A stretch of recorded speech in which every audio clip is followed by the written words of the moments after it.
presents Hell Bay by Will Thomas, narrated by Antony Ferguson.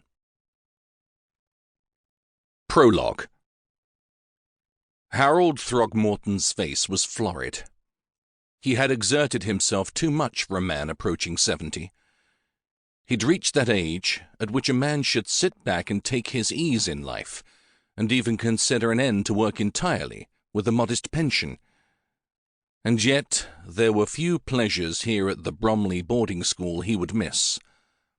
One of them was caning a child who had dared to be wilful at his school. He had collected a number of tools for the work over the years: hickory, oak, malacca, and even made his own improvements upon them, testing them on the backsides of a generation of unruly boys. He had just finished with one, a boy who had deliberately spat on the stairs. The headmaster reached to the sideboard and poured himself a tumbler of water, willing his hand to stop shaking and his heart to slow to its proper beat. He believed, most of all, in self-discipline. If his students actually took his messages seriously, they could have derived great benefit as they matured and made their way into the world. But no, most if not all of the boys who came through his school lacked any real moral fibre, and each class was worse than the last. They were slack, lazy, and degenerate. All his words of wisdom were no more to them than pearls before swine. Perhaps in his twilight years he should consider putting them down in a book.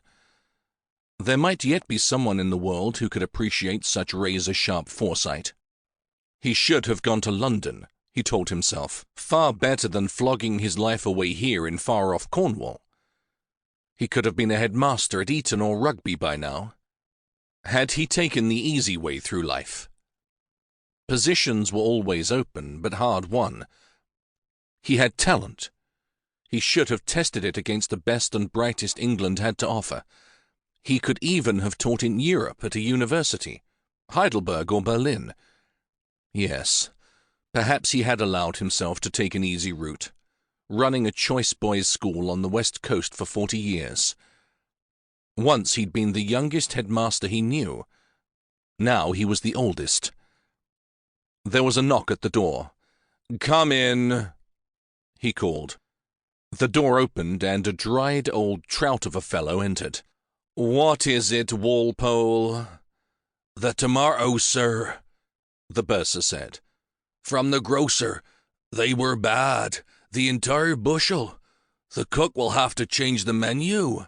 "So let him get on with it," Throgmorton sputtered. "We'll have to announce the change. Who in bloody hell cares if we do or do not have grilled tomatoes with our supper?" The old fellow visibly kept from heaving a sigh. Even the bursars were not a patch on the ones that had come before. "I'll inform everyone you'd prefer not to do so, sir," the man answered. "Do it," Throgmorton growled. "I've got more important things to do with my time, thank you." "Very well," Walpole said, backing toward the door. "I'll see that everyone is told." When he was gone, the headmaster sat down in his chair and poured himself a second glass. Chaos. Everything was falling into chaos everywhere. Standards were no longer being met, and so they lowered the standards, rather than getting at the root of the problem, which was lazy boys. Boys needed to be disciplined hard and often if they were to make anything of themselves, and only 1 in 100 had natural discipline. It requires a man with the knowledge of how much punishment a boy's body could take in order to break their spirits and make them ready for instruction. Once they received it, there was no end to how high they could soar. There was a sound outside, which came to Harold Throgmorton's attention through a half-open window, raised due to the heat of the day. He crossed to the window, threw up the sash, and looked out upon the knoll the school used for recess after lunch. As usual, the students were skylarking, getting into trouble when there was a perfectly good cricket game in progress toward the back of the green.